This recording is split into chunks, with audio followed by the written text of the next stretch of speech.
भारत का अमृत महोत्सव मना रहा है। हम लोग अगली 15 अगस्त को अपनी स्वतंत्रता की 75वीं वर्षगांठ को सेलिब्रेट करेंगे और इसी संदर्भ में माननीय प्रधानमंत्री जी ने पूरे देश को आह्वान किया कि हम उन पलों को याद करें, हम उस इतिहास को याद करें और उससे जुड़ी अपनी सभ्यता, संस्कृति और परंपरा को याद करें और आगे के लिए सीख लें। तो इस पूरी प्रक्रिया में स्वाधीनता संग्राम तथा प्रवासी अध्ययन केंद्र इग्नू भी लगातार कार्यक्रमों का आयोजन कर रहा है। 75 कार्यक्रमों के आयोजन की योजना है। आज हम 40वीं पायदान पर खड़े। हम अपनी परिपाटी के अनुसार अपने कार्यक्रमों की शुरुआत विश्वविद्यालय के कुलगीत से करते हैं। संजय जी से अनुरोध है कि विश्वविद्यालय के कुलगीत द्वारा कार्यक्रम की विधिवत शुरुआत करें।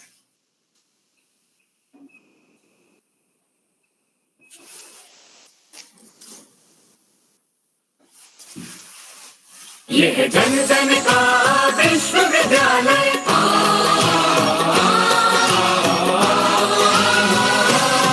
यह जन जन का विश्वविद्यालय, सरल सुगम शिक्षा का आलय। जन जन का विश्वविद्यालय, जन जन का विश्वविद्यालय। ज्योत जलाए ज्ञान की, स्वाध्याय की अनुसंधान की राह दिखाए वंचितों को, शिक्षा के अधिकार की। ना उम्र का कोई बंधन, ना बंदिश परिधि की, घर घर है बना शिक्षा का देवालय। यह जन जन का विश्वविद्यालय, जन जन का विश्वविद्यालय। जन जन का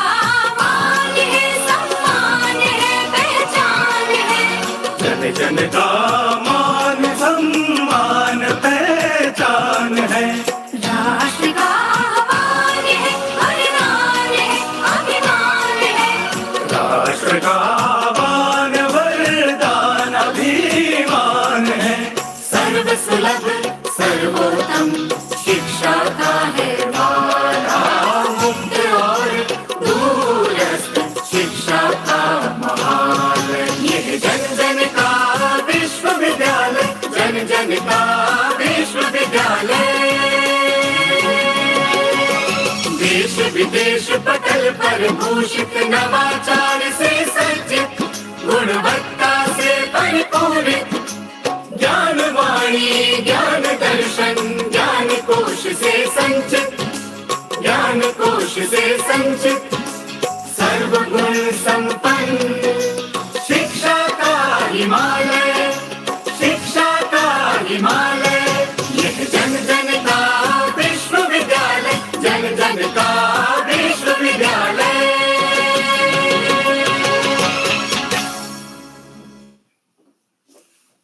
धन्यवाद संजय जी। जैसा कि मैंने पहले भी बताया कि हम आज अपनी 40वीं पायदान पर खड़े हैं और हम पूरे विश्वास के साथ यह कह सकते हैं कि हम 75 कार्यक्रमों को भी पूरा करेंगे। इस अवसर पर मैं सबसे पहले अपने विश्वविद्यालय के संरक्षक माननीय कुलपति प्रोफेसर नागेश्वर राव जी को धन्यवाद देता हूं, नमस्कार करता हूं, उनका आभार व्यक्त करता हूं। उन्हीं की प्रेरणा से और उन्हीं के द्वारा दिए गए उत्साह और शक्ति से हम यह कार्यक्रम लगातार आयोजित कर पा रहे हैं और लगातार उनका सहयोग और आशीर्वाद हमें मिलता रहता है। मैं आज के कार्यक्रम के मुख्य अतिथि श्री डॉक्टर शशांक शेखर सिन्हा जी का भी स्वागत करता हूं, उनको नमस्कार भी करता हूं। आज वो नई दिल्ली का निर्माण, the making of new Delhi विषय पर हम सबके सामने अपनी बात रखेंगे। मैं अपने विश्वविद्यालय के माननीय समकुलपति और स्वाधीनता संग्राम तथा प्रवासी अध्ययन केंद्र के निदेशक आदरणीय प्रोफेसर सत्यकाम जी का भी अभिनंदन करता हूं, उनका स्वागत करता हूं। इन्हीं के कुशल मार्गदर्शन में लगातार इस केंद्र की ओर से यह कार्यक्रम आयोजित हो रहे हैं और भी कई योजनाएं हैं, पुस्तक के प्रकाशन की भी योजना है और लगातार हम लोग इनके दिए गए उत्साह और प्रेरणा से आगे बढ़ते रहे हैं, तो उनको भी धन्यवाद। मैं अपने विश्वविद्यालय के सभी माननीय समकुलपतियों को धन्यवाद देता हूं, उनको भी नमस्कार करता हूं। विश्वविद्यालय के अन्य अधिकारियों का भी धन्यवाद करता हूं और यहाँ जितने लोग उपस्थित हैं उन सबका स्वागत करता हूं। आज जैसा मैंने कहा कि डॉक्टर शशांक शेखर सिन्हा जी नई दिल्ली का निर्माण विषय पर अपनी बात रखेंगे। दिल्ली का इतिहास बहुत पुराना है।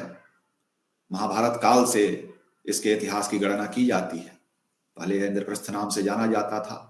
बीच में अलग अलग तरह से इस पे अलग अलग लोगों ने शासन किया, लेकिन अंग्रेजों के इस देश में आने के बाद एक अलग ढंग से नई दिल्ली का निर्माण हुआ। पहले कलकत्ता राजधानी हुआ करती थी, फिर उन्होंने इसको राजधानी बनाया और उसको अपने ढंग से ढाला। इस निर्माण के दौरान जिस तरह की इंटीग्रिटी, कल्चरल इंटीग्रिटी और ट्रेडिशनल सिस्टम्स को ले करके पूरे नई दिल्ली का निर्माण किया गया, वो बड़ा फैसिनेटिंग है। और मैं जानता हूं शशांक जी ने इस पे काफी लिखा है, पढ़ा है, वो बहुत अच्छी तरह से बात रखेंगे। और यह भी एक बहुत महत्वपूर्ण बात है कि जब इतिहास की धाराएं बदलती और विस्तृत होती गई, तो इस तरह की चीजें भी हम इतिहास में पढ़ने लिखने लगे हैं, जो आगे आने वाली पीढ़ियों के लिए बहुत लाभदायक है। मैं शशांक जी को आमंत्रित करने से पहले मैं उनका एक संक्षिप्त परिचय आप सबके सामने रखूंगा। Dr. Sasank Shekhar Sinha is an independent researcher and author. In a professional career spanning more than 27 years, he has taught history at undergraduate college in the University of Delhi for almost a decade and worked for Oxford University Press. He currently works as publishing director, Routledge, India, South Asia. Dr. Sinha works at the intersections of history and cultural anthropology and publishes regularly in academic journals and books on issues related to indigenous people, tribes, gender, witch hunting, and heritage and culture. With a view to highlight the gap between academic and popular understanding of history, Sinha also writes for popular media platforms and features in television programs. His most recent book is Delhi, Agra, Fatehpur Sikri, Monuments, Cities, and Connected Histories. So after this brief introduction of Dr. Sasank Shekhar Sinha ji, I will kindly invite him for today's keynote address. Please, sir.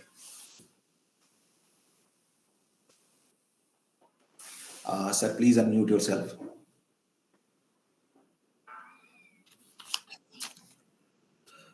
Thank you, Dr. Tiwari.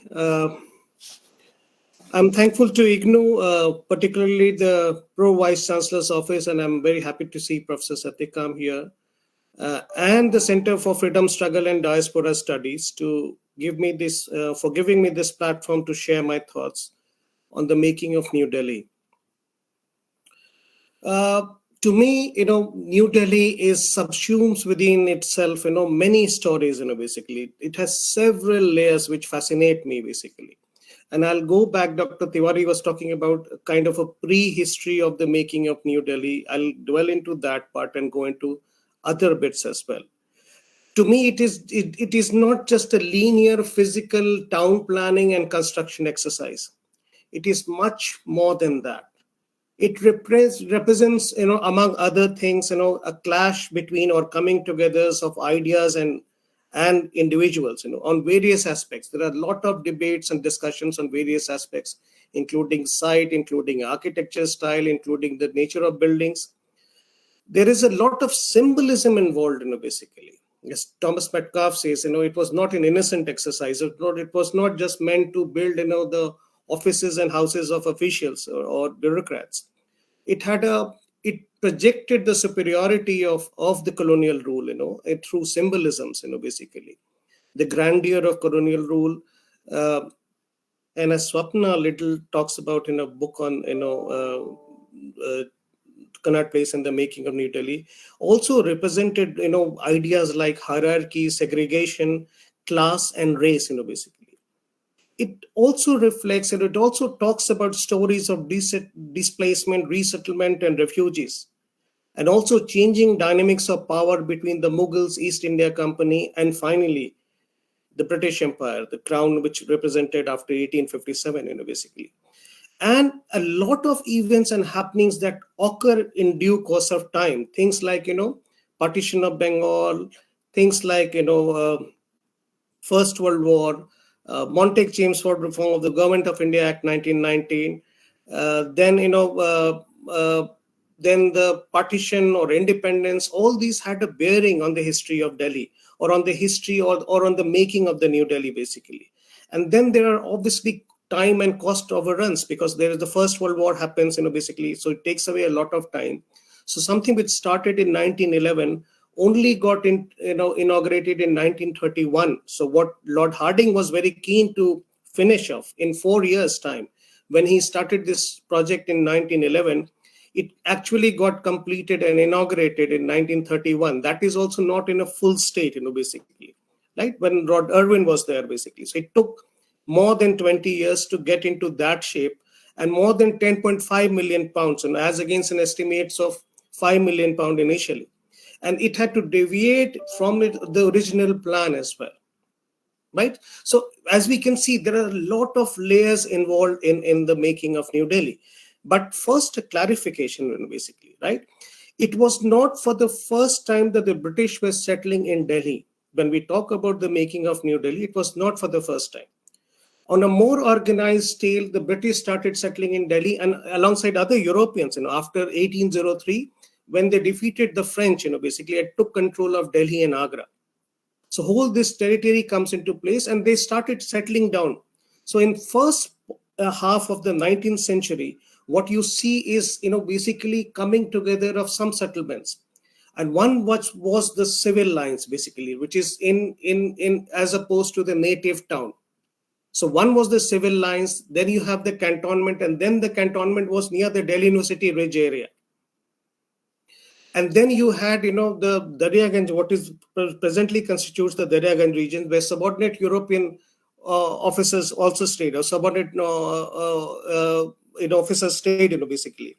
And this is a very interesting, a presence of the British in Delhi is also noticed through some kind of an interaction or intellectual and cultural interaction between the Europeans and the literary, citizens of Delhi, which is known as the Delhi Renaissance, right? Which was primarily centered around Delhi College, which is now known as the Zakir Hussain College, basically. Right. So there is things have been happening in the first half of 19th century once the British took control of Delhi and Agra region. But this was happening in a different context. This was happening in a context of the Shahjahanabad, in and around Shahjahanabad, which was the 17th century Mughal capital built by Shah Jahan, right? And then, 19th century, obviously the later Mughals are there, basically 19th century. And this is also happening in a context where there are rival power centers, East India Company is there. You have the British Crown, which is trying to control, but finding it difficult to control because East India Company had become very ambitious, there. And then there is a nominal Mughal suzerainty, which is being represented at times by Marathas as well, right? So this is happening in a very, very different context where you could see, a lot of other power centers. And then in this context, the 1857 rebellion brings about very significant changes, which have a bearing on the history of Delhi as well. Right. First of all, it stopped, it finished, for all practical purposes, the Mughal rule, or the Mughal rulership came to an end, basically. And it was substituted by the rule of the crown, and the Queen of England became the Empress of India. And she ruled India through a viceroy and a Secretary of State. Secretary of State was based in London, basically. And then you see some buildings also, coming into place in Delhi, basically. Things like Delhi University, Stephen's College, Stephen's Hospital, the Delhi Club, which was, in the Shahjahanabad area, between Shahjahanabad and Civil Lines area. You also see the beginnings of municipal government. The formation of town hall, alongside the clock tower in the Chandni Chowk region represented the beginnings of municipal government, and some elements of Public Works Department also started taking shape. They became more organized once the New Delhi project came into being, basically, right? So they were also the coming together of railways, mind you. So, 1850s, post 1857 is a different Delhi, which has, settlements, and which has, beginnings of local self-government too as well, basically, right?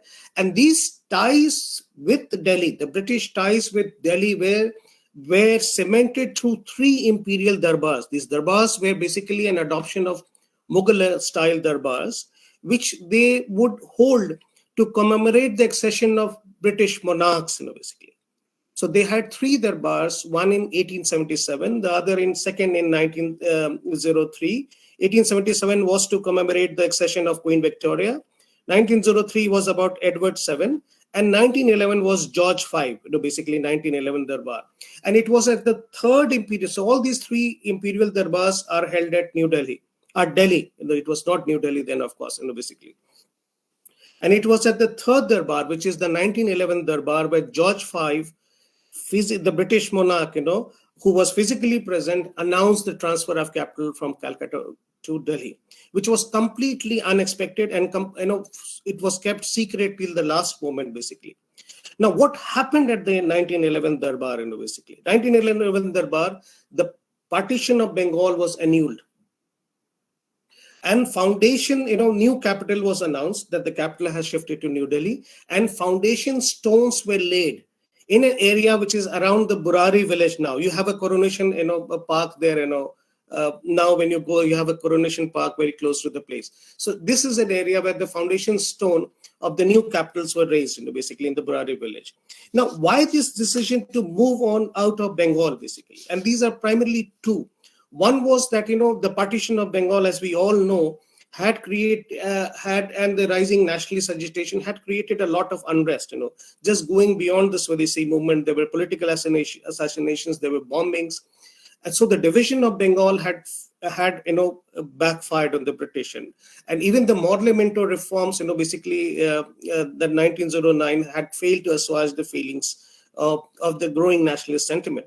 So the idea was to annul the division, division, which was basically done along communal lines.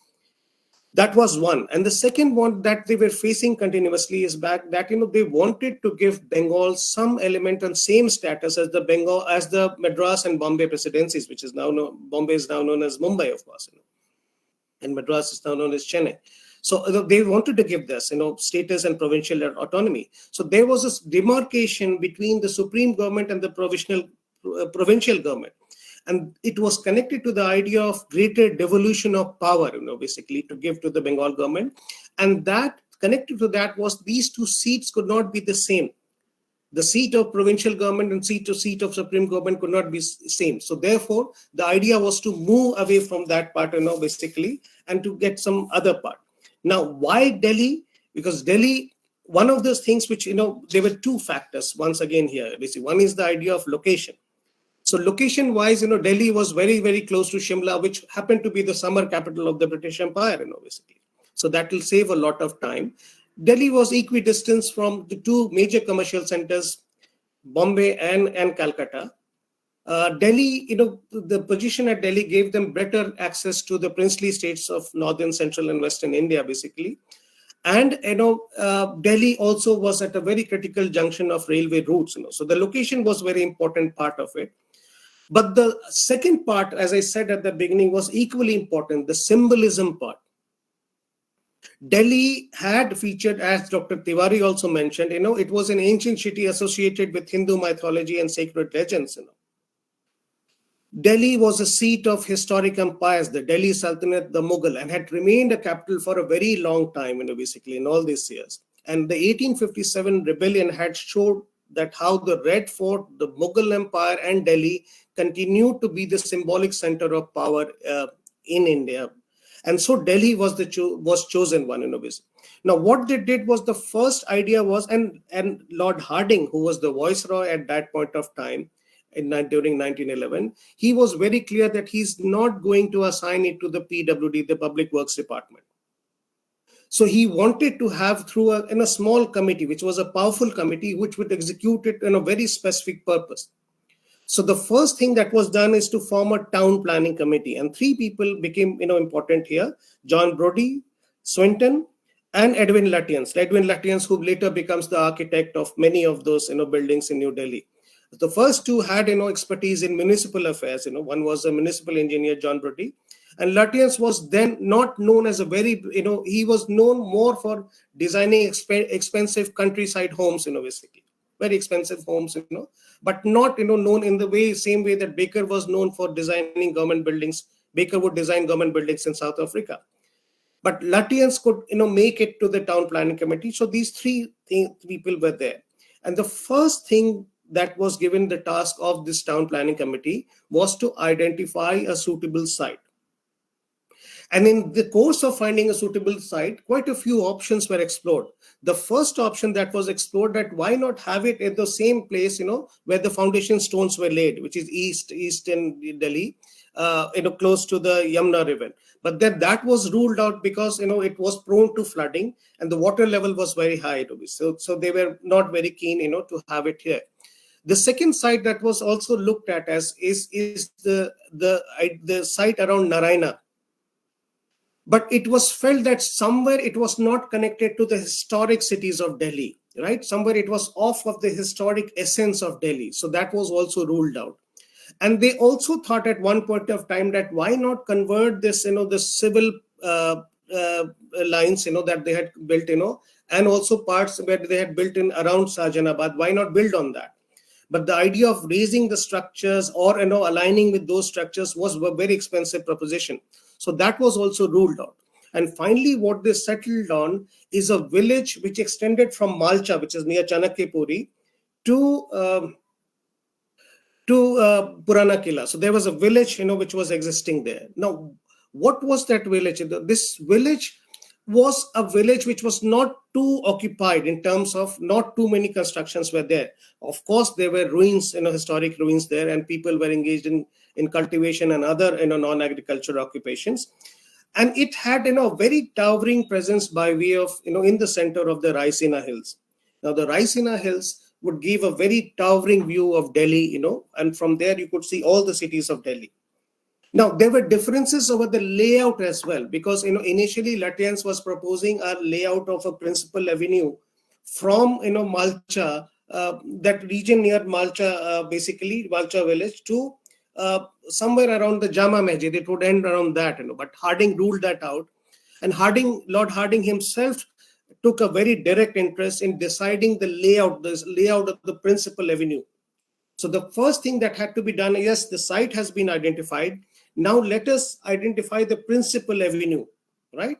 And there Harding decided that it will be from Raisina Hill to the Purana Killa, so which is now known as the Rajpath, basically. So that was the principal avenue that was identified.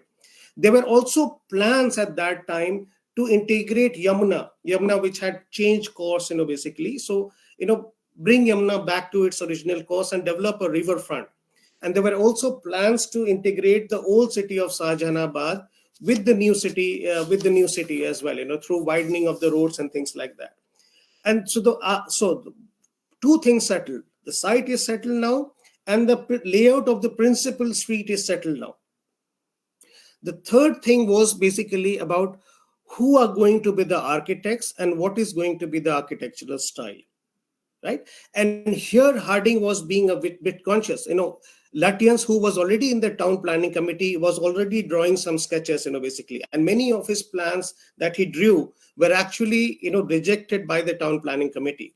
Now, Lutyens was keen to get into this, and he was thinking that he'll get the entire commission of that, basically. Lord Harding was very, very anxious, and he thought that, the choice of architects was closely linked to the architectural style the architects preferred, basically. And he was very, very apprehensive of Lutyens because, Lutyens was very disdainful of Indian architecture. He thought there's nothing there in Indian architecture. On the contrary, he was a great exponent of classical Western architecture, the classical European architecture, which is the Greco-Roman style, basically. Now, 2 or 3 people, so there is a very, sharp division of lines there, basically.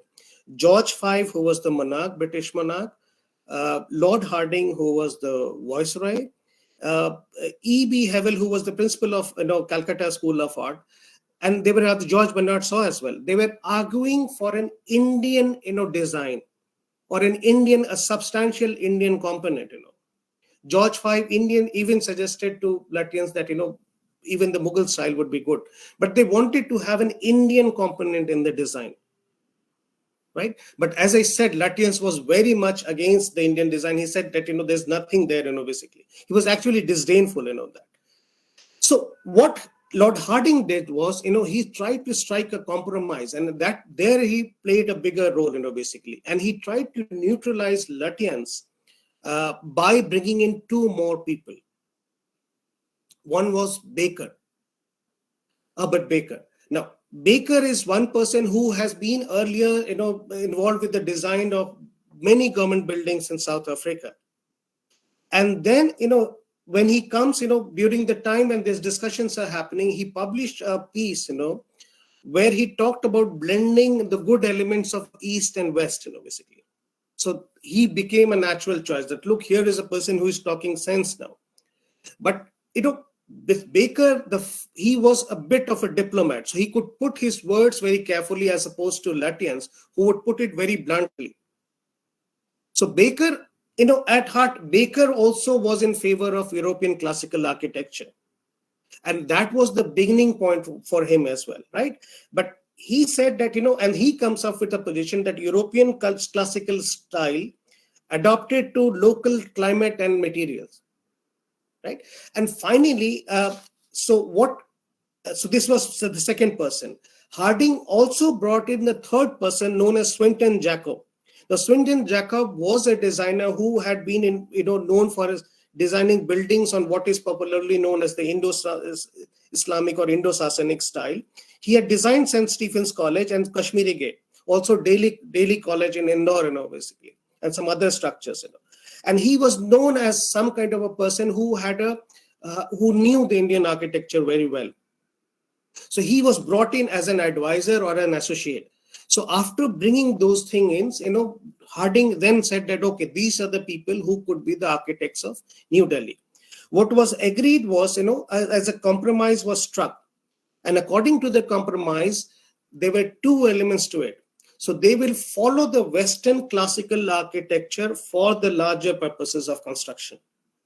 And the Indian architecture or Indian architectural style would only be used for ornamentation and decoration. Right? This is also interestingly very, very symbolizes very strongly with what the British rule happened, getting Indians into the political representation in a very ornamental sense. So this echoes very well with what is happening in the political circle as well. Now, so this was the compromise that was struck in terms of architectural style. And these three people became a part, two primarily and one as an associate. Now, Baker was associated with the twin secretariat buildings. Lutyens was given the charge of what was known as the Government House and later became the Viceroy House, now known as the Rashtrapati Bhavan. And Baker was given in charge of the twin secretariat buildings, now known as the North and South Block, basically, right? But later they went on to design other buildings as well. And the rest of the buildings were done with PWD, the Public Works Department, and some people, some people from the Imperial Delhi Committee that they architects are there, and these were done with the help of contractors, right? And many Indian contractors were there who were supplying labor and overseeing some parts of the operations, basically the physical part of the operations. And Sujan Singh, Sujan Singh Park, near the Khan Market, also happened to be one of those Indian contractors there as well, right? So it is, so there are architects, then there is a PWD, then there are some government architects, and then there are Indian contractors who are, becoming involved in this part of this thing. This then comes after having the site is done, the architects have been finalized, the architectural style has been finalized. Then came the idea of preparing the ground, basically clearing the ground, leveling the ground, and executing the planning part of it, right? And there they formed a special enclave, basically, which was created for New Delhi, right? And which was put in the charge of a chief commissioner, which was Malcolm Haley. Now, Malcolm Haley is the same person after whom Haley Road or Haley Lane is named, basically. If you see the Haley Lane, which is near the Agrasen Bawali, some of you are familiar with Delhi. Now, this was, this amounted to an acquisition of around 40,000 acres of land.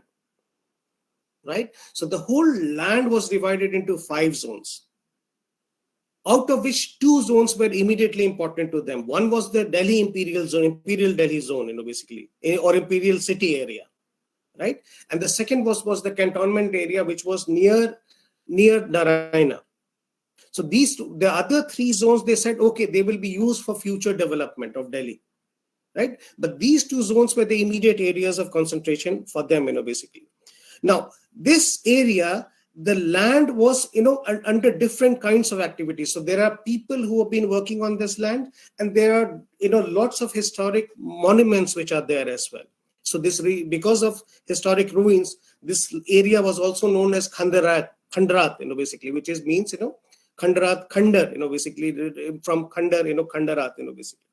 Now, what is happening is that, there are laborers, there are agricultural laborers, there are agriculturists, there are non-agricultural people, and then there are, basically there are some other, when you talk about non-agricultural people, we are basically talking about people who had, shops there, or people who had houses there, or people who had place of work there. So in general, the idea of acquisition was gone ahead with compensation in cash as well, right? Now, for the agriculturalists, some of them, they were paid in cash, and some of them were also given, lands in the Punjab Canal colonies, which were available at a higher rates. And some of them were even allowed to cultivate till the area had come in for future development. And some of them were even offered for short leases, So agricultural operations continued in some bits of there. For the non-agricultural bit, they created a kind of a 20-acre land, they created somewhere near the Jangpura region, what is now known as Jangpura region, right? Now, this is interesting that they were to be resettled there. And this thing was being overseen by Mr. Young, who was the deputy commissioner. So it became Youngpura first, right? And then from corruption, it comes Jangpura. So, there's a very interesting episode about this thing. So this is how they were given. As far as the historic monuments were concerned, there were two lists which were drawn. One was an initial list of around 1912, and then there was an Archaeological Survey of India list, which was prepared by the Deputy Superintendent called Zafar Hasan, and therefore is very famously known as the Zafar Hasan listing of the monuments of Delhi, basically. And then on the basis of that, they were categorized as leave it, don't, these areas need to be preserved. So primarily on the basis of these two listings, they selected the monuments, and some were done away with, some were allowed to stay, or the older monuments were begun to stay. And the stones that was used from the monuments that were raised was used for concrete and the road purposes as well. But some of the monuments actually, were used for framing of the new capital. So that was also important, And that brings me to the second part of it, which is the layout and planning. Now, we have already discussed that how, when we're talking about layout and planning, there were two main road avenues, right? One is the Kingsway, which is now known as the Rajpath, and one is the Queensway. So these are the two axes that ran at right angles to each other. Queensway, which is now known as the Janpath, The Viceroy's house, which was at the top of the Raisina hill, was the center of everything that was to happen, basically, right? And then, as per the initial plans, towards the south of this, the city, they were planning to have some kind of a cathedral. Towards the north, they were planning to have, some kind of a railway station, surrounded by circular arrangement of administrative and municipal offices, post offices, and shops and hotels. So, which is the southern end. The southern end was the one which developed into the central business district called the Connaught Place area, which we will talk about later. But this developed into the Connaught Place area and the Gold Market area, the Gold Dakhana area. Now, interesting bit is that all important avenues of the imperial city were framed by historical landmarks, right? So to the south lay the Lodhi Gardens, and the subjugate tomb. Sorry, if I'm not too sure whether I said use the word north and south, but the northern side is the railway station or the Connaught Place area. To the south is the Lodhi Gardens and the Safdarjung tomb, right? And if some of you who have who go through towards the Lodhi Garden area would see that the road which is now known as the Rajesh Pilot Marg, if you look at the Lodhi Gardens boundary, it's still some of those flats or the bungalows still refer to that as the South End Road. So that marked the southern end of the new city, basically, right? And what was done is that Lodi Garden, there is a village which has called Khairpur, which had come up. So that village was cleared. Or that Lodi Garden area was occupied by a village that had come up earlier. So that was cleared.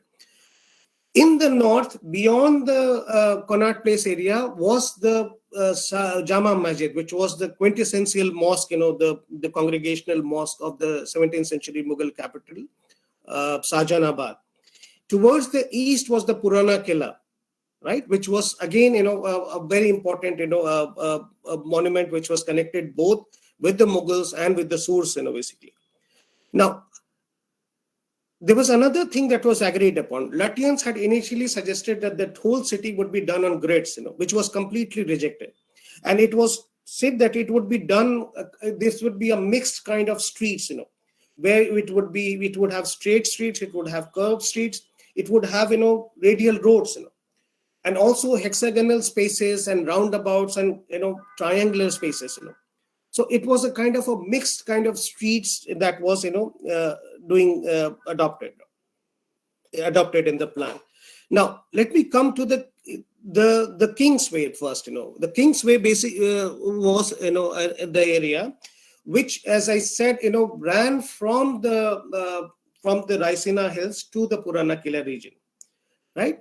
And on the Kingsway, the idea was that the Raisina Hill would only be used as the citadel of power, right? So it was, in the classical European terminology, it was the acropolis on which the Parthenon was to be built. The Parthenon representing the Viceroy's house, which later became the Rashtrapati Bhavan, basically, right? So, and the two secretariat buildings would be located on that, alongside the Viceroy house, and the two secretariat buildings would be located in what was known as the citadel of power, right? This one.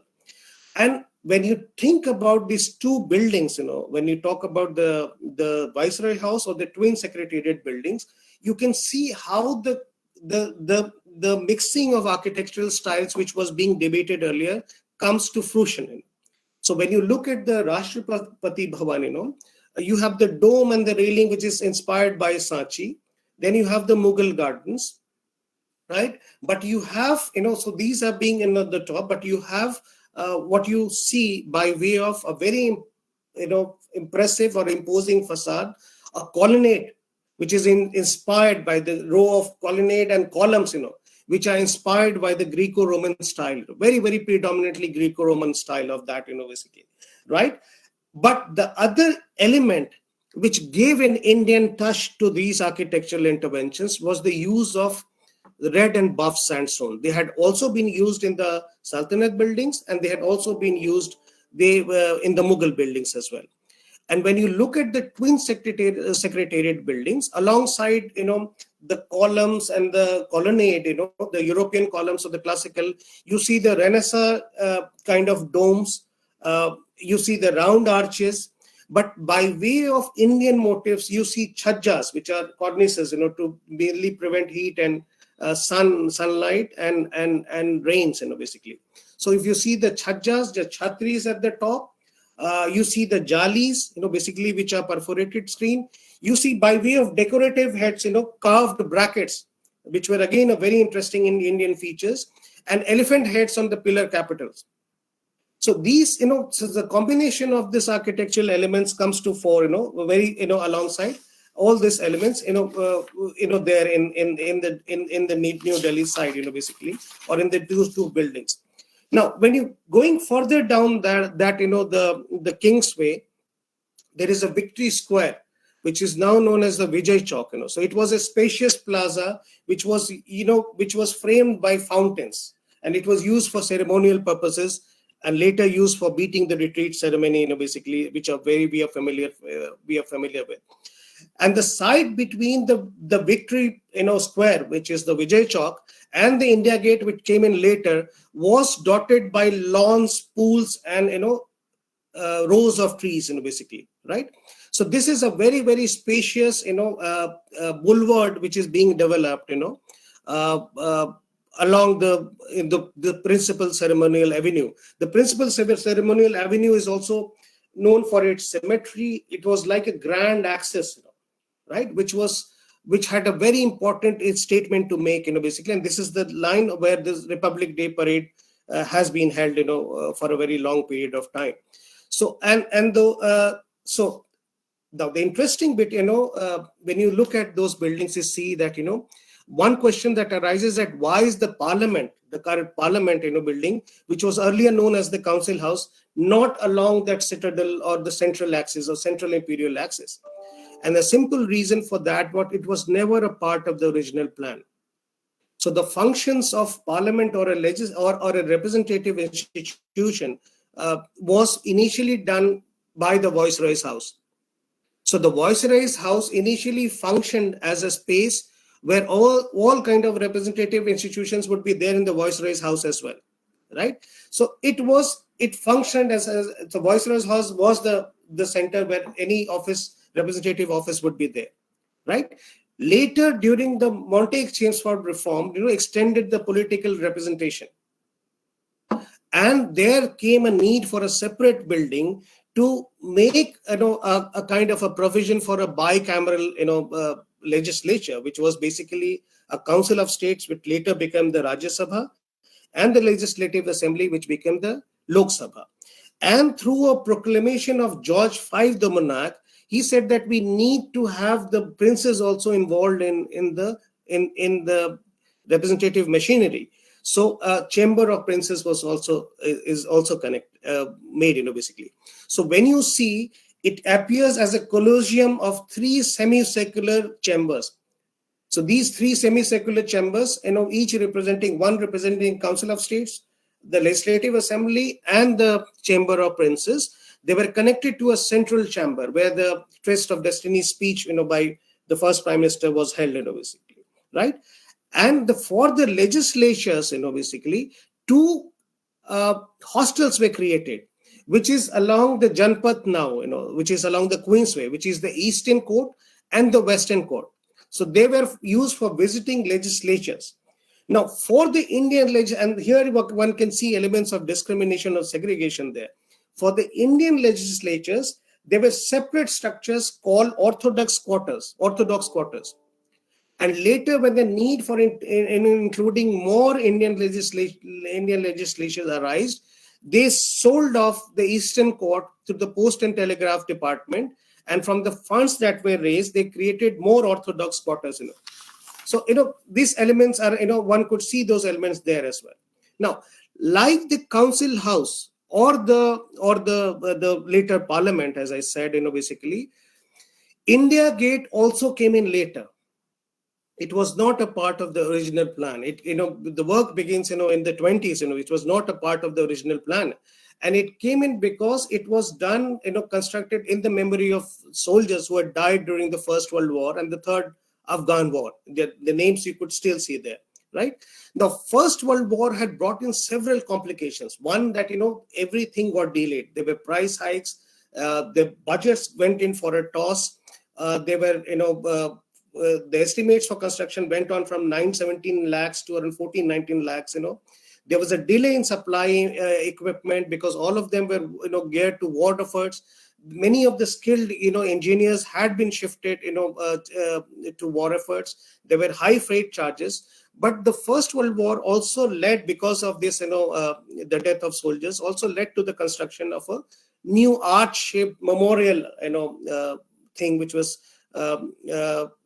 later became known as the India Gate, around a large hexagonal space, right? So I'm now talking about the India Gate, what we call the India Gate roundabout. So it was a hexagonal space where you have, a arch-shaped war memorial which has come up. And the area around the hexagonal space was developed as a Prince's Park. Now, princes were taken as a part of, taken as collaborators. They were seen as bulwarks against the rising tide of nationalism. So the idea was to collaborate with them. So as soon as the New Delhi project comes into being, what they do is they ask, the princes to buy land, and they're encouraging the princes to buy land. And a lot of princely states would, gather to buy land.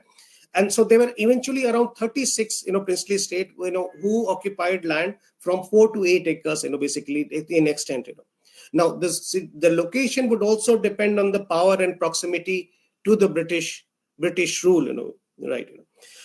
Now, there are two other things that are very, very important to note here, basically, that while we are doing this, while the princely states are being, included in around in the Princess Park area, and some of them you would know, Baroda House, Bikaner House, lot of them you would know, basically. So the first ones to be made were Bikaner House and the Hyderabad House. Hyderabad is now used for various, when the PM meets the visiting foreign dignitaries, basically. And towards the end of to when the thing was being inaugurated in 1931, New Delhi was being inaugurated. Baroda House and the Travancore House were under construction. Now, there are two specific elements that I want to draw your attention to. One was this location of the Princess Park. So it was from a distance, right? From the top of the Raisina Hill, which is where the Viceroy's house was there. And there is a distance, and then there is a roundabout, India Gate roundabout. So the idea was that, in symbolic terms, they were creating some kind of a permanent darbar, right? But at a distance. So they were segregated. They cannot come to the center of power. So the element of power and race also played a very important part in this symbolism, right? And it is not just, it is hierarchy and segregation does not come into play in just the spatial arrangement of the princely houses. It also comes into play in the allotment and in the construction, size, quality, and location of the residential, bungalows as well, or residential spaces as well, right? Now, the idea was, one of those things that they wanted to talk about then is that, they would need people. So in New Delhi, there are British, there are Europeans, and they want Indians, right? There are Indians which are already there who have been, taken out and who have been asked to move out of that. But the need for the servicing of them, they needed Indians. Now, one of the assumptions was that the Indians were, staying in the Purana Old Delhi, what became known as the Old Delhi or Sajanabad area. So one was the assumption was they'll keep traveling to the New Delhi area, right? But then there's another counterpoint going on, another perspective going on that, they could, there are huge sanitation issues in the Old Delhi area. Old Delhi becomes known as Old Delhi after the New Delhi comes into being. So there are problems of sanitation and there are problems of infection could be there, right? So on these grounds, they said, no, let us keep them in rent-free, accommodation here only, right? So the Indians, were asked to people who would serve those, the machinery there would stay in rent-free accommodations within that. Now, there are interesting, segregations or stratification, which is seen both among the British and between the British and the Indians. So let me talk about the first part. Even among the British officials, it was a stratified society. So, and which was, basically arrived at on grounds of, the position that you held in the official bureaucracy and your rank and the salary. So the ones which were superior were allotted huge bungalows, compounds as they would call it, with massive, spaces for, servants, with the Indian servants. And so they were big compounds, as they would they came to be known as, And then there were, provisions for Indian servants, which was at a distance. So again, the idea of sanitation as also noise comes into being. So there are big compounds there.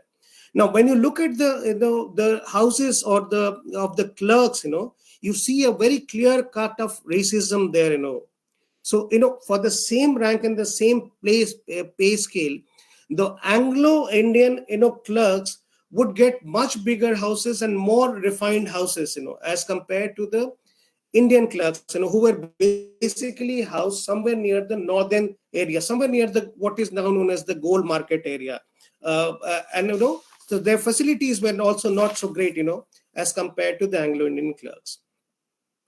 Now, the most, then, the other part where the notions of hierarchy comes into play very strongly and very visibly is also in the nomenclature of streets and roads as well, right? So we have already heard about the Kingsway and the Queens, which are the two principal avenues of the new city, the proposed new city. And the roads which were housing the higher ups in the government, superior officers in the government, they were named after British monarch. So Queen Victoria Road would be Rajendra Place, King George Avenue would be the Rajaji Marg, Prince Edward Place would be the Vijay Chowk, right? So those things which were housing very higher ups in the ladder, in the official ladder, those roads were named around the British monarchs. And the second rung of streets were named after important British officials. So Clive Road, which was the Tyagaraja Marg, or Hastings Road, which was the Krishna Menon Marg. And then came the Governor Generals and the Viceroys. So the Harding Road, which was the Tilak Marg, Curzon Road, which was the Kasturba Gandhi Marg. You still have the Chelmsford Road, which near the Press Club, and then in the minor roads in the neighborhoods of the clerks were known after military figures, like Havelocks or John Nicobar. The interesting bit is the Prince's Park bit, right? Now they are, all the important. You can see the hierarchy coming down. The higher the area is, the high prestige area would have roads named after the superior British people or officials or monarchs, and the lower ones would be then going down the ladder first. The interesting bit is that they also thought about, they had all, as we discussed, that they had plans to integrate Indian princes. So they also thought about integrating Indian ruling houses, right? And interesting is the location of this. So the Prince's Park, which is the roundabout, near the India Gate. So all the radial roads emerging from there were named after the old rulers or emperors, right? So you have Ashoka Road, you have Shah Jahan Road, you have Akbar Road. So around the Prince's Park. So there is a very interesting positioning and symbolism that is there. So one area which is there, which they are talking about that, and they also had, because Marathas had played a very important part, so Peshwa Road or Sindhya Road, right? And because Jai Singh had played a very important role, Jai Singh, Jai Singh, the royal house of Jaipur played a very, very important role, in giving land to the British, So Jai Singh Road was named after after that, and it was known as the Jai Singh Pura. The area was known as the Jai Singh Pura. Interestingly, as Dr. Tiwari was mentioning at the beginning, that Indian, they using also from epics, basically. So the Pandara Road was named as Pandava Road, and it was a corruption of the Pandava Road, to read some wrong listing of that. So that was meant to be the Pandava Road. Then you have the Lodhi roads and all the Prithvi Raj Road all along the and emerging from the radial roads that have this thing. Now there was one other part of New Delhi project which deserves special mention, which is that the idea was to build up something like a garden city. Now the garden city concept had come up in the earlier decades of the early part of 20th century, and basically and very broadly speaking, it brought together elements of rural living, good elements or positive elements of rural living and urban living. So you have all the greenery, nature, society, and alongside you have very superior quality of civic, cultural, economic amenities as well, right? And one of the ways in which it was sought to be achieved in the New Delhi project was to a greening of that, of the New Delhi area, right? And so what trees and greening became of something of specific importance in there. And they there's a book by P.H. Carter-Block, which is the list of Indian trees, which became the basis for selecting the trees, basically, right? And on that, so they were careful choosing of trees for various kinds of avenue. So Aurangzeb Road had neem trees, Akbar Road had tamarind trees, The Ridge, which became some kind of an extension, or which gave some kind of an eastern projection, western projection to that, was also leveled, made more scenic, and there was some afforestation done, and the big trees were also planted within the compounds of this thing. So the garden city has come into being along these lines, as well, so that kind of thing. Now, most other buildings that you can see, have come in late 20s and early 30s. once the principal government buildings have come into being or have reached at a very advanced level. So things like gold market comes as the first market space, in 1924. Connaught Place develops, in late 20s, but mostly in 1930s as well. It was named after the Duke of Connaught. It was basically a two-storied colonnaded structure. The lower one would be used for a shop, and the upper one would be used for a house. And there were two concentric circles of buildings in Connaught Place. So, and then within there are a lot of shops, very famous, iconic shops coming up. Wenger's comes up, was set up by a Swiss couple in 1926. And it was not just a shop, it was used for a wedding venue, it was used for ballroom dances, it was used for official parties as well.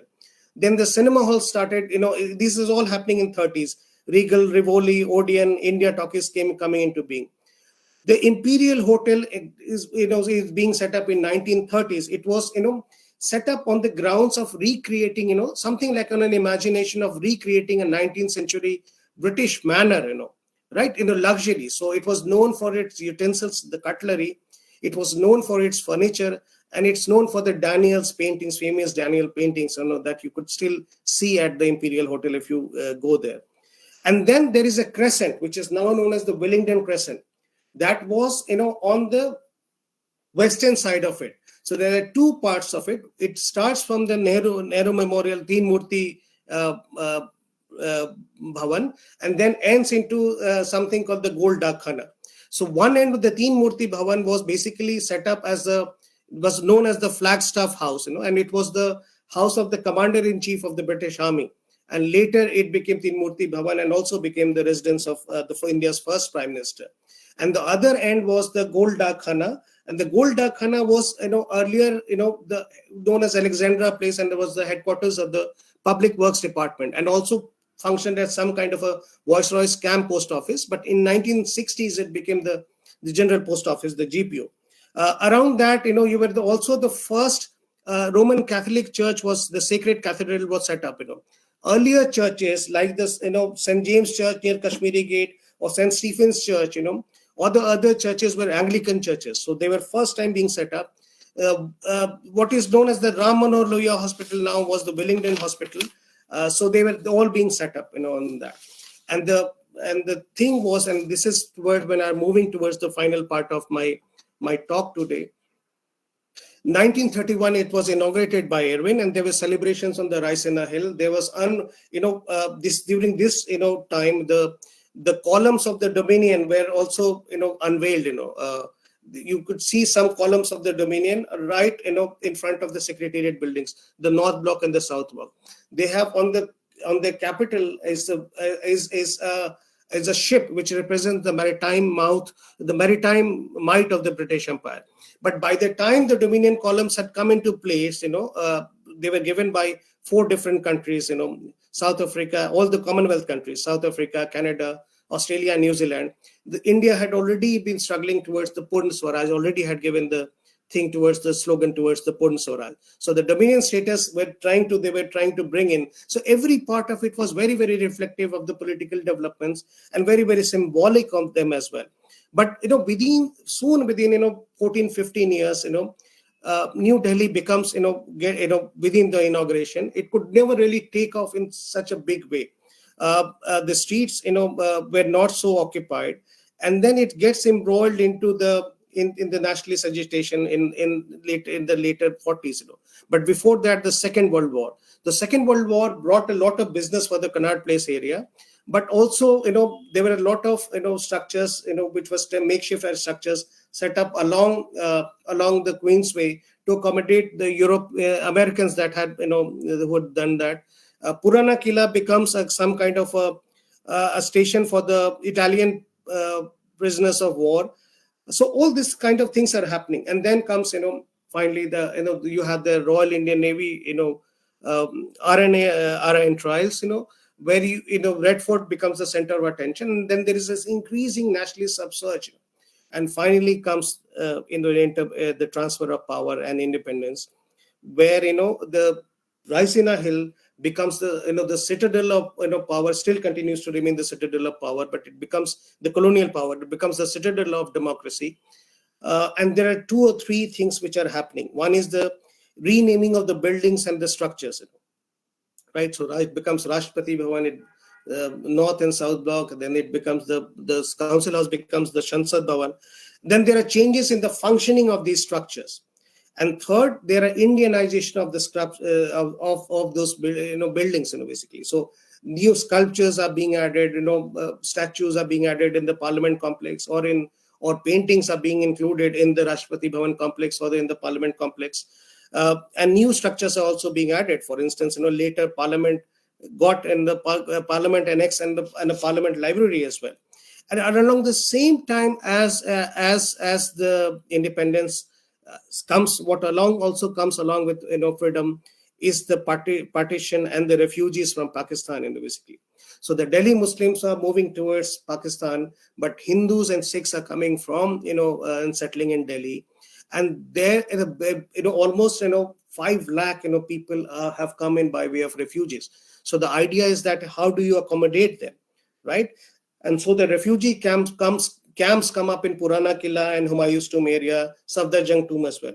So if you notice that those things which were cleared by the British, Arab Sarai and or the Humayun or the Indarpat in Purana Killa, those become populated again through the refugee camps. These were the things which villages had been cleared by the British. There's a huge increase in the population size, between 1941 to 51 in the census. And the refugees started occupying all the spaces, empty spaces, whether it were Connaught Place or it were the Gurudwaras or the temples or the schools or even barracks as well. Later, the government, Indian government decided to create 36 permanent rehabilitation colonies, right, to take care of refugees, and they were named after the freedom fighters, right? So something like, Lajpat Nagar, Patel Nagar, Tilak Nagar, Malviya Nagar, Rajendra Nagar. All these, nagars were created to, settle refugees, basically. And the pattern that was followed is, low-rise, high-density settlement areas. So that is the pattern that has come into being to accommodate the refugees, And Okhla and Narayana Industrial State was also set up to promote refugee enterprise, enterprise by the refugees, Later, the Prime Minister, Jawaharlal Nehru, realized the need for a more systematic development. And the DDA was set up to, be the apex planner and developer. And the MCD, the Municipal Corporation of Delhi, was also set up. And alongside, private developers also started coming in, like, in the model town area, in the Rajouri Garden area, east of Kailash, Greater Kailash, So this is how, it is developing in the 1950s and 60s. Delhi is also doing. Now, alongside, and this is my last, section that I have come to, there is a very interesting contradiction that is happening. While New Delhi is going for a new classical architecture, right? World over, there is a movement which is called the modernist movement, which is happening, which had started taking shape after the First World War. This is the modernist movement in architecture. So while New Delhi is experimenting with the new classical style, the world is moving towards the modernist movement, right? And when the modernist movement were basically, broadly speaking, it means, architecture devoid of ornamentation. They used glass and steel, and the emphasis was on functionality. And there were 3 different, prominent schools or say groups, basically. One was the US, which was Frank Lloyd Wright, which, talked about organic, growth, organic architectural style, which is connects with environment and society. And in Europe, there was a famous Gropius school, which used, cubic blocks of glass, brick and concrete. And then there was this somebody who we know more familiar with, Le Corbusier, the Swiss-French architect, who was known for brutalism and reinforced concrete. So these 3 have a combined effect on the architecture of modern architecture of Delhi. This is mostly during the 1950s and 60s.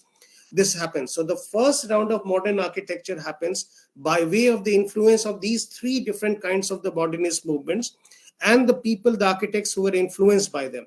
So they are the people who have been, educated and trained in, either America or Europe, and they are the first generation modern architects that are coming up.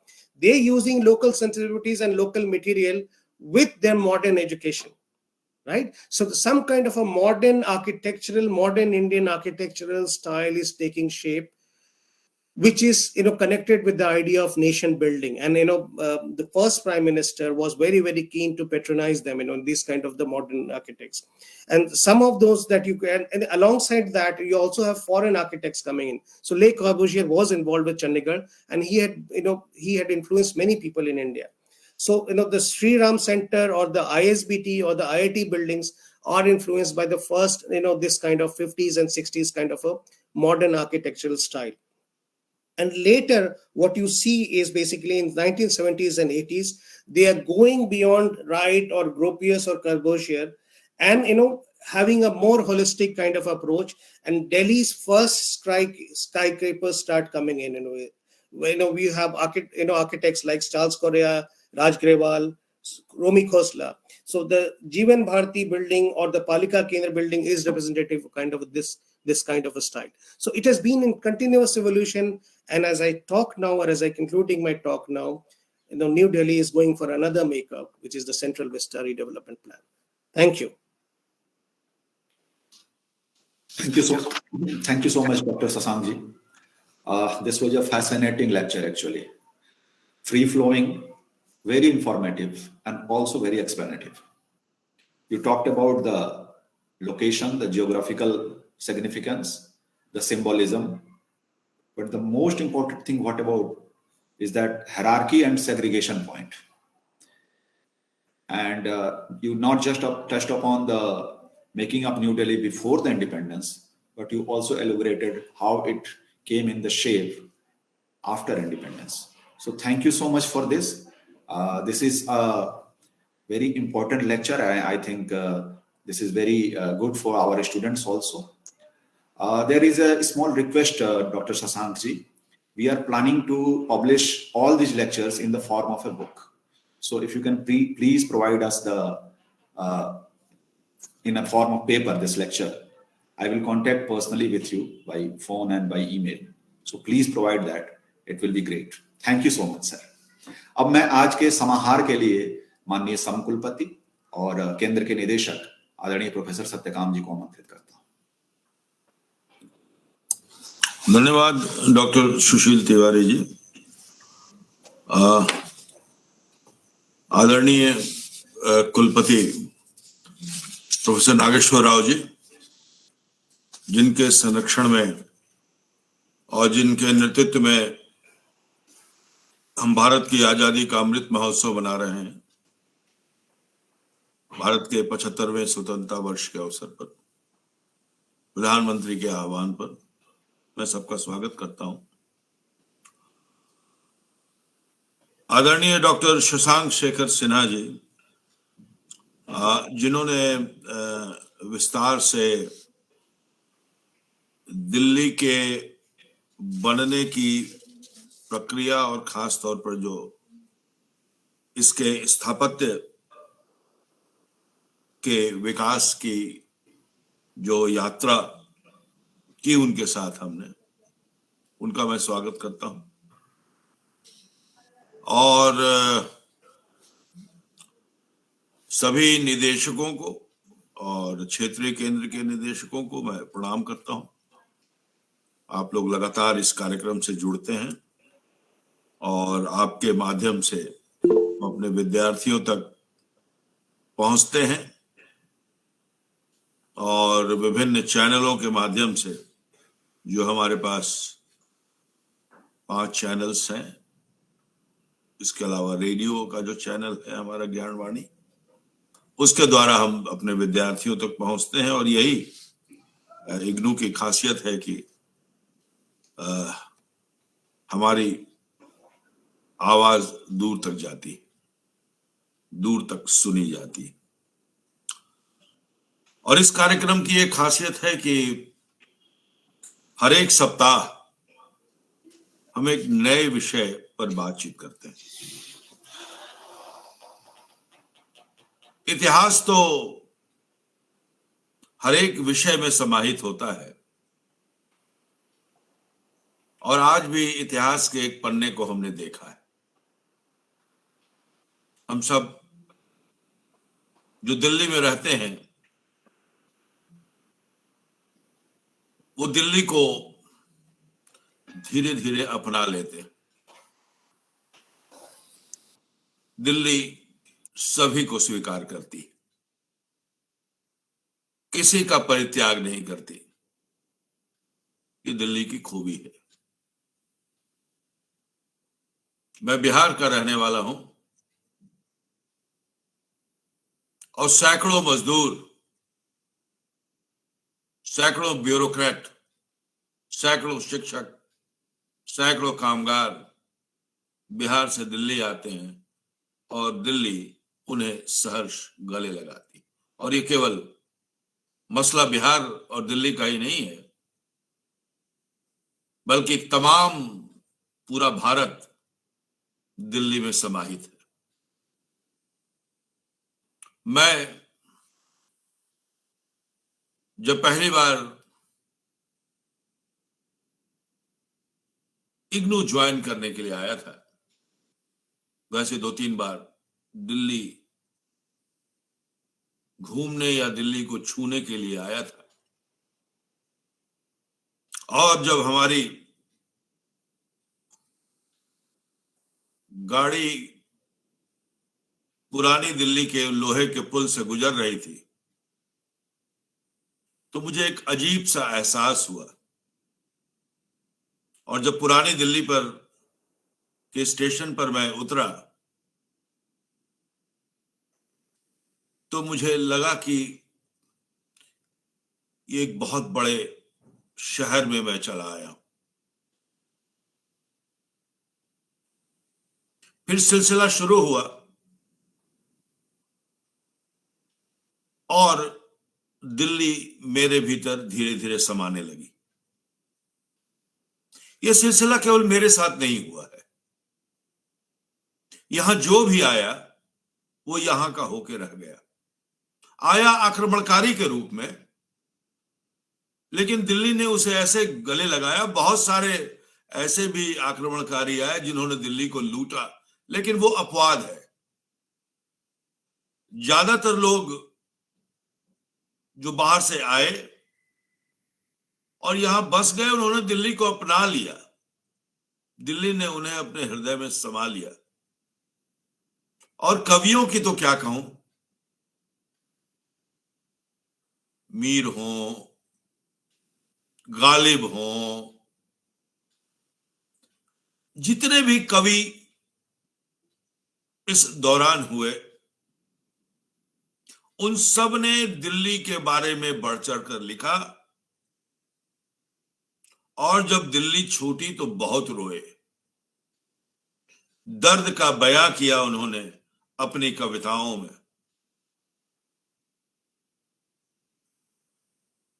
मैं ये कहना चाहता हूं कि दिल्ली कोई एक शहर नहीं है, दिल्ली कोई एक भौगोलिक इलाका नहीं है, बल्कि दिल्ली भारत की एक सांस्कृतिक यात्रा है। अभी शशांक जी ने कहा कि पंडारा रोड का नाम पांडव रोड था और वो अपभ्रंश हो गए, वो पंडारा हो गया। ऐसे बहुत से इतिहास जुड़े हुए हैं जिनको अगर हम ढूंढने चले, और बहुत से लोगों ने दिल्ली पर लिखा है, इसकी सांस्कृतिक यात्रा पर भी लिखा है, भाषाओं पर भी लिखा है, लेकिन सब में यही बात है कि दिल्ली का जो यात्रा रही है, दिल्ली की जो पुरातनता से नवीनता तक की जो यात्रा रही है, उसमें लगातार परिवर्तन होता रहा है। और इस परिवर्तन के कारण ही दिल्ली आज भी जस की तस खड़ी है। हम अपने इतिहास की पुस्तकों में पढ़ते हैं कि दिल्ली की बहुत बार बसी और बहुत बार उजड़ी, लेकिन समाप्त नहीं हुई। ये कौन से जिजीविषा है जो दिल्ली को जिंदा रखती? ईंट और पत्थर बदल जाते हैं, लेकिन दिल्ली नहीं टूटती, दिल्ली समाप्त नहीं होती। और कई विडंबनाओं का भी चित्रण कवियों ने किया है। ये भारत का रेशमी नगर है, जनता तो चट्टानों का बोझ सहा करती है, यहाँ चांदनियों का बोझ किसी भी सहते। ये जो दिनकर पूरी दिल्ली को देख रहे थे एक भारत के रेशमी नगर के रूप में, तो जो शहर की एक विडंबना होती है, इस शहर में आकर किस तरह व्यक्ति का हृदय बिल्कुल ही शुष्क हो जाता है और वो जनता से बिल्कुल अलग हो जाता है। ऐसे कई कवियों ने इसकी चर्चा की। तो ये भी एक सांस्कृतिक यात्रा है जो साहित्य के माध्यम से और कविताओं के माध्यम से। एक चीज मैं आपका ध्यान इंगित करना चाहूंगा, एक सराय का जिक्र किया शशांक जी ने। मैं ये देखता हूं कि दिल्ली तो सरायों से घिरी हुई, अब वो सराय रहे नहीं, लेकिन नेप सराय, लाडो सराय, कटवरिया सराय, सैकड़ों सराय हैं। यानी दिल्ली बहुत लोग आते थे, व्यापार बहुत होता था और लोग आके सराय में ठहरते थे। तभी तो व्यवस्था थी। उस समय 5 स्टार होटल नहीं थे, लेकिन इस सराय भी 5 स्टार होते थे। यहाँ राजकीय सराय होते थे, निजी सराय होते थे, जिसमें लोग आके ठहरते थे। किसी में राजकीय व्यक्ति ठहरता था, किसी में बिजनेसमैन ठहरता था। तो एक आर्थिक केंद्र भी था, इसलिए सराय थे यहां। तो एक बहुत पुराना शहर है और नया शहर है। शशांक जी ने बहुत विस्तार के साथ जहां हम रहते हैं आसपास झांकने को, देखने को एक नई दृष्टि दी। और यही तो उद्देश्य है हमारे इस कार्यक्रम का, कि जो अब तक नहीं कहा गया है उसको हम लोग सुने, अनटोल्ड स्टोरीज। और शशांक जी ने वो कहानी हमें सुनाई। हम मेहरौली जाते हैं, अलग दिल्ली मिलती है। हम कनॉट प्लेस जाते हैं तो अलग दिल्ली मिलती है। हम राष्ट्रपति भवन और उसके नॉर्थ ब्लॉक, साउथ ब्लॉक के आसपास जाते हैं, अलग दिल्ली मिलती है। एक दिल्ली में कितनी दिल्लियां समाई हुई हैं। तो मैं आज शशांक जी को बहुत बहुत धन्यवाद देना चाहता हूं, और मयंक जी को भी। एक तरफ शशांक है, एक तरफ मयंक है, इनके नामों में भी बड़ी समानता है। तो ये एक ऐसा सुनहरा अवसर है कि हम लोग एक साथ जुड़ते हैं, एक साथ बातचीत करते हैं, नई लीक बनाते हैं, और उस नई लीक से फिर नई लीक का जन्म होता है। बहुत बड़ी संकल्पना की है हमारे प्रधानमंत्री जी ने, और हम लोग बूंद बूंद करके अपने कटोरे को भरने की कोशिश कर रहे हैं। ये जो अमृत कलश बन रहा है उसमें 75 बूंदें डाली जानी है। आज 40वां स्पर्श है और आधी यात्रा तो हमने पूरी कर ली है। आगे भी हम शशांक जी जैसे विद्वानों की मदद से ये यात्रा पूरी करेंगे। तो एक बार फिर मैं सबको बहुत बहुत धन्यवाद देता हूं, नमस्कार करता हूं, और शशांक जी को खास तौर पर कि उन्होंने इस आयोजन को सफल बनाया। बहुत बहुत धन्यवाद। बहुत बहुत धन्यवाद आदरणीय समकुलपति महोदय। आदरणीय शशांक जी का वक्तव्य जहां ऐतिहासिक और पौराणिक चीजों को समेटे हुए था, और उसके साथ ही उन्होंने वास्तुकला की विभिन्न शैलियों पर अपनी बात रखी। और आपने जो चीजें समाहार वक्तव्य में जोड़ी, जो उसकी सांस्कृतिक परिधि थी, और आज जो दिल्ली की स्थिति है, दिल्ली की जो सामाजिक अवस्थिति है, जिस तरह से लोग यहाँ आते जाते हैं, बसते हैं, बिगड़ते हैं, वो बहुत आवश्यक था आज की दिल्ली को समझने के लिए। और शशांक जी ने भी अपने वक्तव्य में स्वातंत्र्योत्तर दिल्ली की भी बात की थी। तो इस अत्यंत ही महत्वपूर्ण समाहार के लिए आपको नमस्कार और आपको बहुत बहुत धन्यवाद।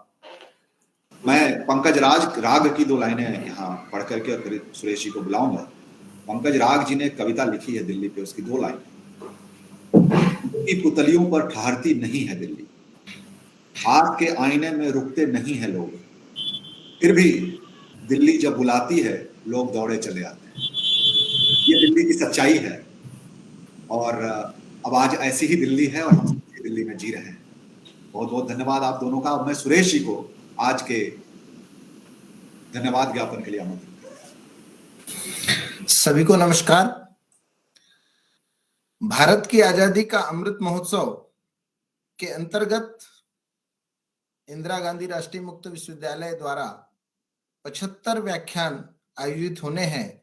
उसमें 40वीं कड़ी के मुख्य वक्ता माननीय शशांक शेखर सिन्हा जी, आप हमारे मध्य आए और आपने नई दिल्ली का निर्माण विषय पर अपनी बात रखी।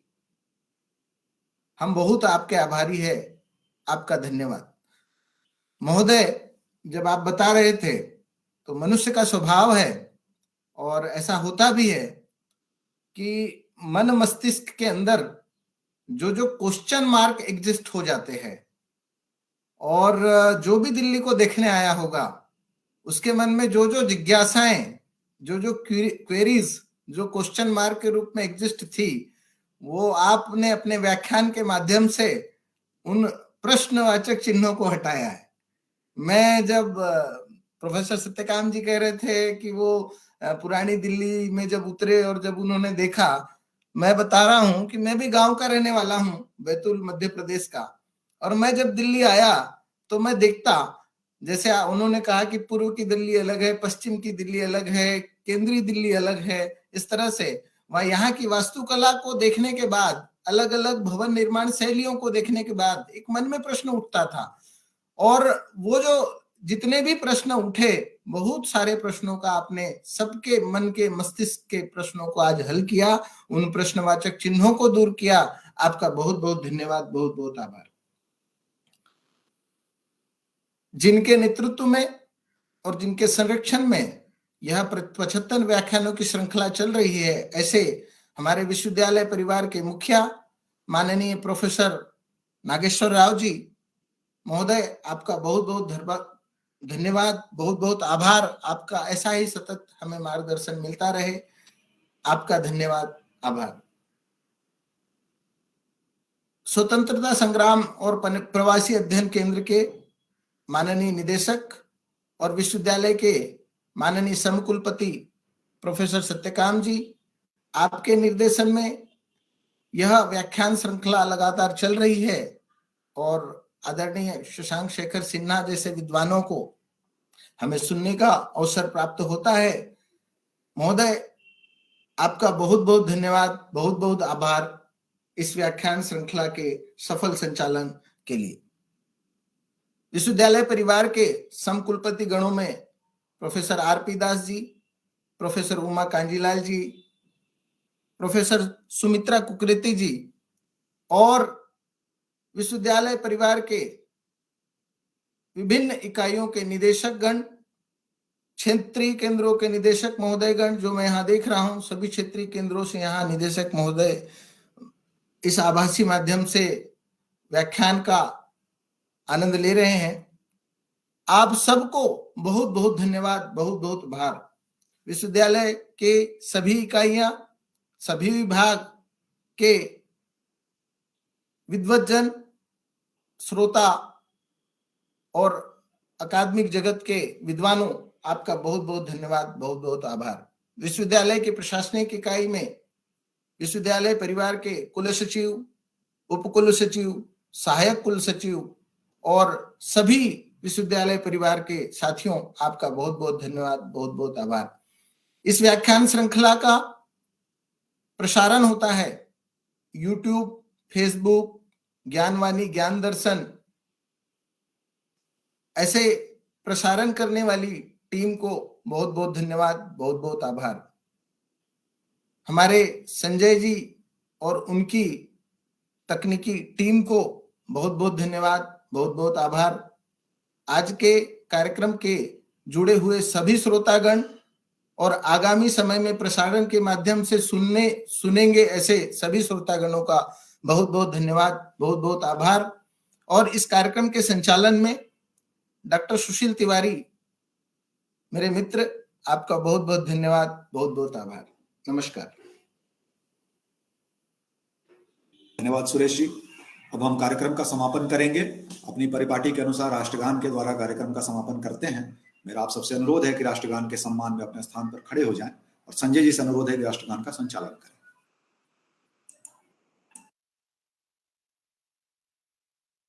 जन गण मन अधिनायक जय हे भारत भाग्य विधाता, पंजाब सिंधु गुजरात मराठा द्राविड़ उत्कल गंगा, विंध्य हिमाचल यमुना गंगा उच्छल जलधि तरंगा, तब शुभ नामे जागे, तब शुभ आशीष मांगे, गाहे तब जय गाथा।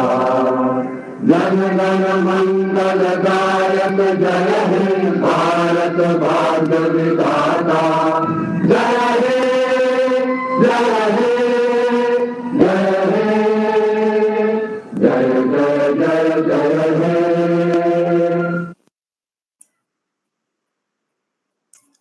धन्यवाद संजय जी। अब मैं अपने विश्वविद्यालय के माननीय समकुलपति आदरणीय सत्यकाम सर से अनुरोध करता हूं कि कार्यक्रम के विधिवत समापन की घोषणा करें। हाँ सुशील जी, जैसा कि परिपाटी है, हर बार अंत में मैं बोलता हूं और अपने अतिथि को नमस्कार करता हूं, धन्यवाद देता हूं शशांक जी को, और फिर यही कहता हूं अगले सप्ताह हम फिर मिलेंगे एक नए विषय के साथ, एक नए विद्वान के साथ 41वें पायदान पर। बहुत बहुत धन्यवाद, शुक्रिया।